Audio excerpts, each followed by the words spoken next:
जितना अधिक से अधिक हो सके इस मानव जीवन में भगवान का नाम लेना।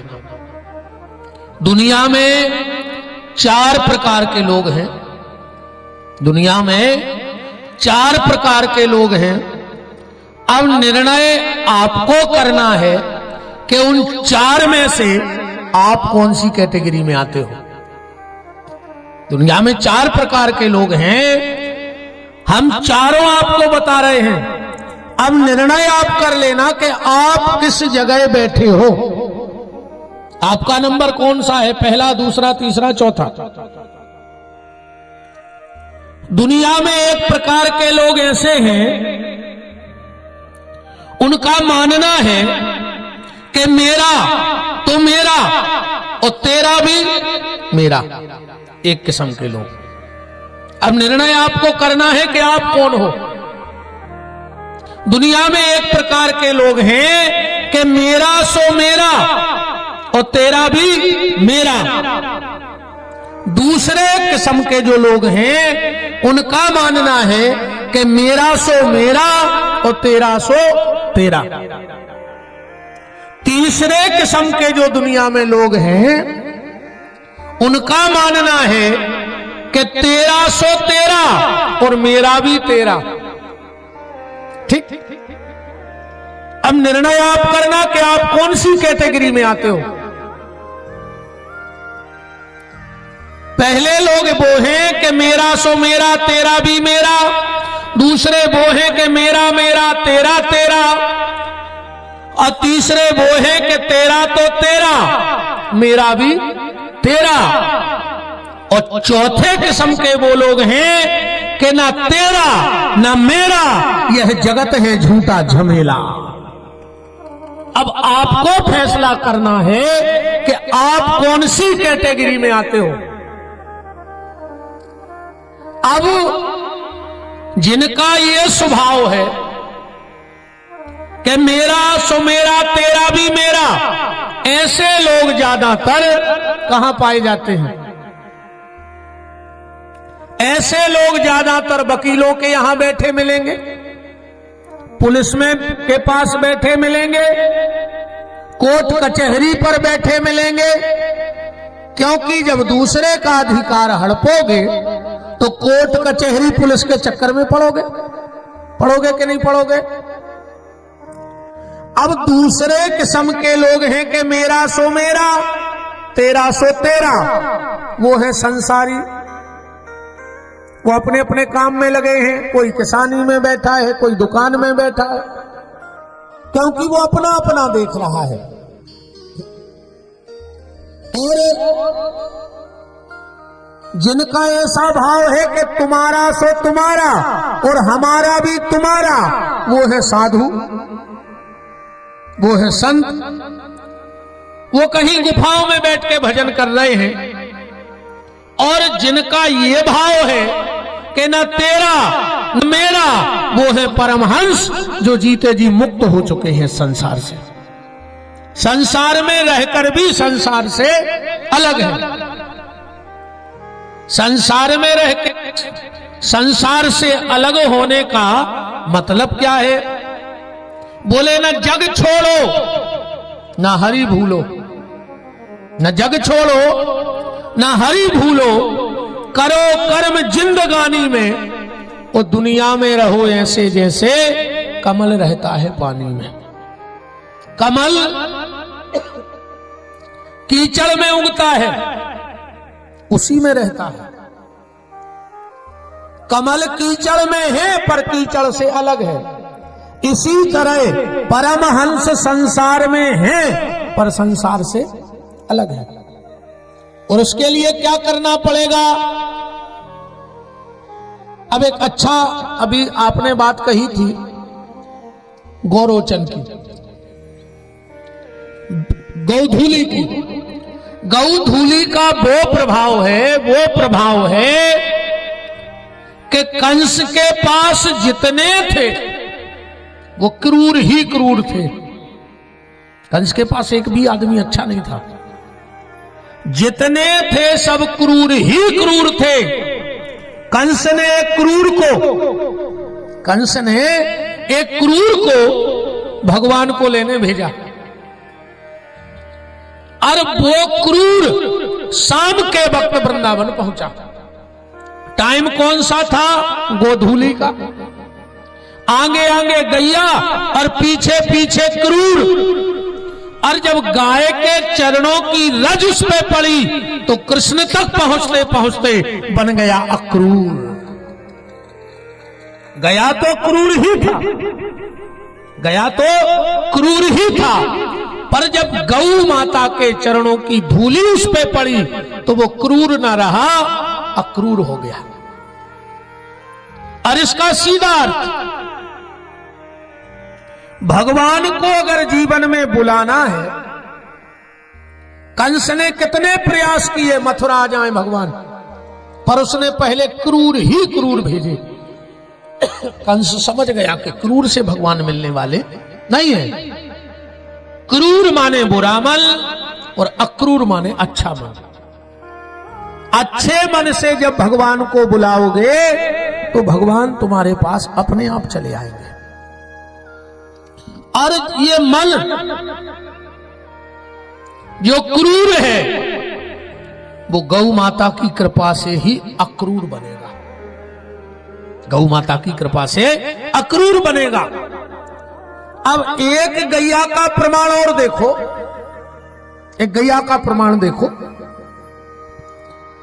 कन्हैया का 7वां जन्मदिन था, भगवान का 7वां जन्मदिन था। एक दिन पहले नंद बाबा ने यशोदा को बुलाया, अब बुलाकर कहा, सुनो नंदरानी, कल कन्हैया का जन्मदिन है और कन्हैया हर जन्मदिन पे रोता है। कल कुछ ऐसी व्यवस्था करो कि कन्हैया की आंख में आंसू न आवे। अब वो जिम्मेदारी तेरी है।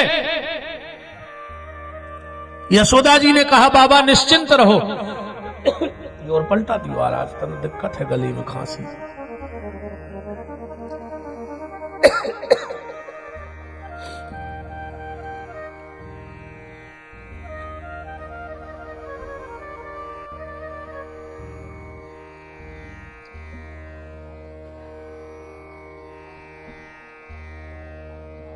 राम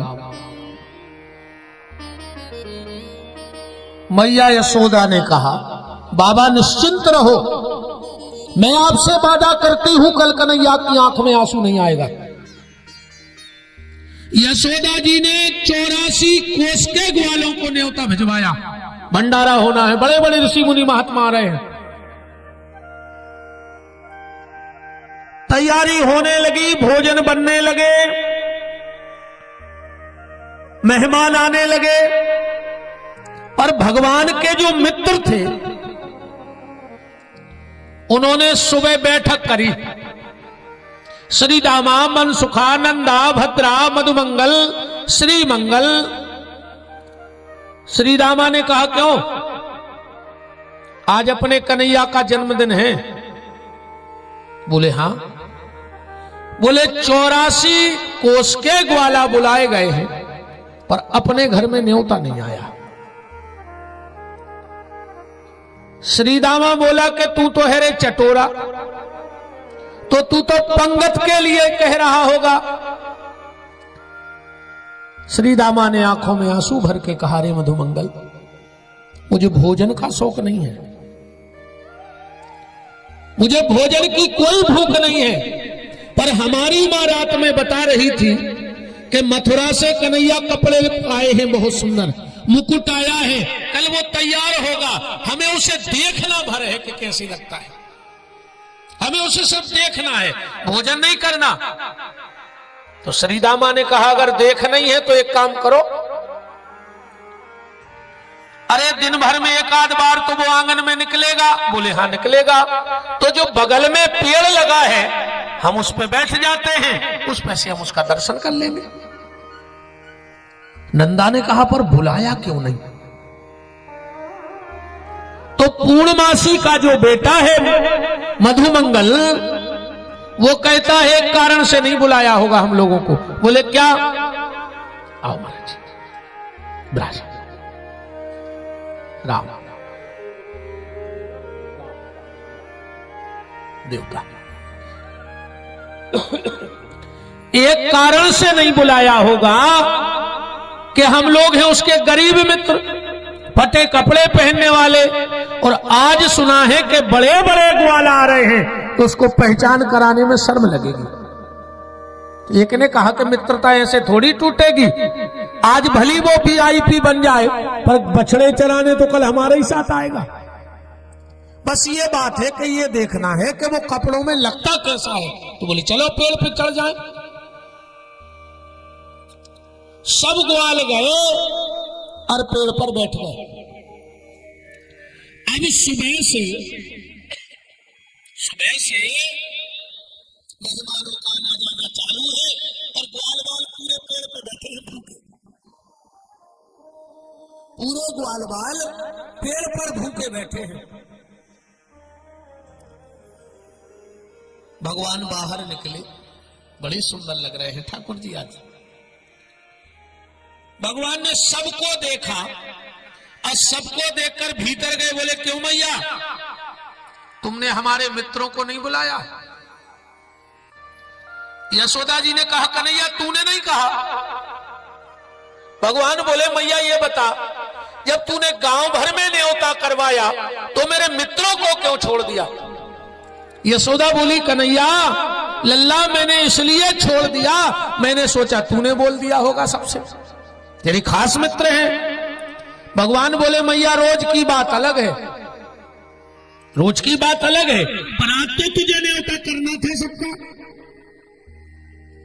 अब भगवान की डबुलियां भरे आए, आंखों में आंसू आ गए और भगवान दौड़ के आंगन में आए और बोले देख मैया, मुझे तेरे इन बड़े बड़े लोगों से कुछ लेना देना नहीं है, ये तेरे मेहमान हैं, तू संभाल, मुझे किसी से बात नहीं करनी है, मुझे मेरे मित्रों से मिलना है।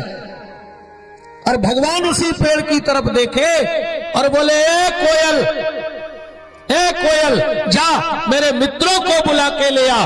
और जो इतना कहा तो भगवान को श्री रामा का पैर लटकते हुए दिख गया। दौड़कर भीतर गए, मैया का हाथ पकड़ के लाए। बोले देख रही मैया, मैं इस पेड़ पे कोयल ढूंढ रहा था और उस पे तो मेरे पूरे कौवा बैठे हैं, आ जाओ। अब सारे बड़े बड़े ग्वाल बैठे हैं, देख रहे हैं भगवान का प्रेम देखो, आ जाओ। और जो इतना कहा भगवान के मित्र ये भूल गए कि हम पेड़ पर बैठे, डाल पर खड़े हुए और दौड़ लगा दी। उन्होंने सोचा हम तो जमी नहीं है। आंगन में गिरे, किसी के पैर में चोट है, किसी के हाथ में चोट है, पर आज सारे ग्वाल देह भाव से ऊपर है, आज देह भाव से ऊपर है। कौन से भाव में? बोले भगवान के नेह के भाव में चले गए। और जब यह जीव भगवान के नेह भाव में चला जाता है तो देह भाव खत्म हो जाता है।